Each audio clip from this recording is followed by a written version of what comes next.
penat dengan dunia ni. Faham tak? Macam korang macam penat kat dunia ni. Rasa macam bosan dunia ni. Baby dah pergi KL, dah pergi tu sana, dah pergi Switzerland, dah pergi masuk dunia bunian. So macam relax. So kat situ korang ada kawan baru. Dia orang kan tak ada handphone, tak payah je buat TikTok. Duduk sama-sama makan, lepas tu pergi dekat dia punya sungai, duduk rumah dia. Kan best daripada kau ambil nenek kebayan, misalkan diri kau nak jaga nenek. Paksa tu macam cantik. Lepas tu bawa sekali kau punya penanggal tu masuk. Lepas tu dia macam dia boleh rakam-rakam, boleh buat kenang-kenangan. Tak payah nenek kebayan tu buang. Ambil bunian. Okay, so kita ada bunian, kita ada toyol, kita ada penanggal dan pontianak. Bang, jangan cerita tu. Pocong ke langsui? Pocong ke langsui dulu aku tak nak. Nak Cleo kat rumah. Indah juga ya dunia bunian. Ya, kan ada orang kata dia orang pernah masuk dunia bunian. Dunia bunian cantik. Dunia bunian ni indah-indah. Mariam, kalau Mariam nak hantu apa?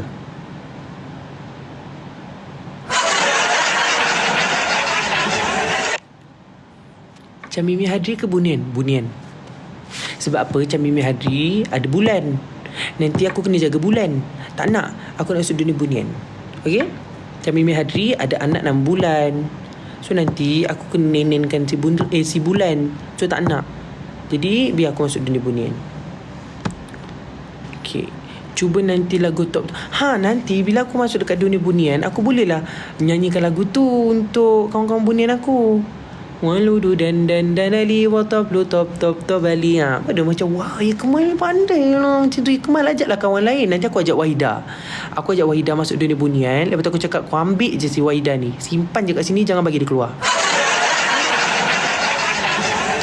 Bila Wahida dah masuk dalam dunia bunian tu, okay, aku cakap kat dia orang, tolong kunci Wahida ni dekat dalam dunia bunian. Jangan bagi dia keluar. Tapi tiba-tiba tak sampai 5 minit, bunian tu keluarkan Wahida.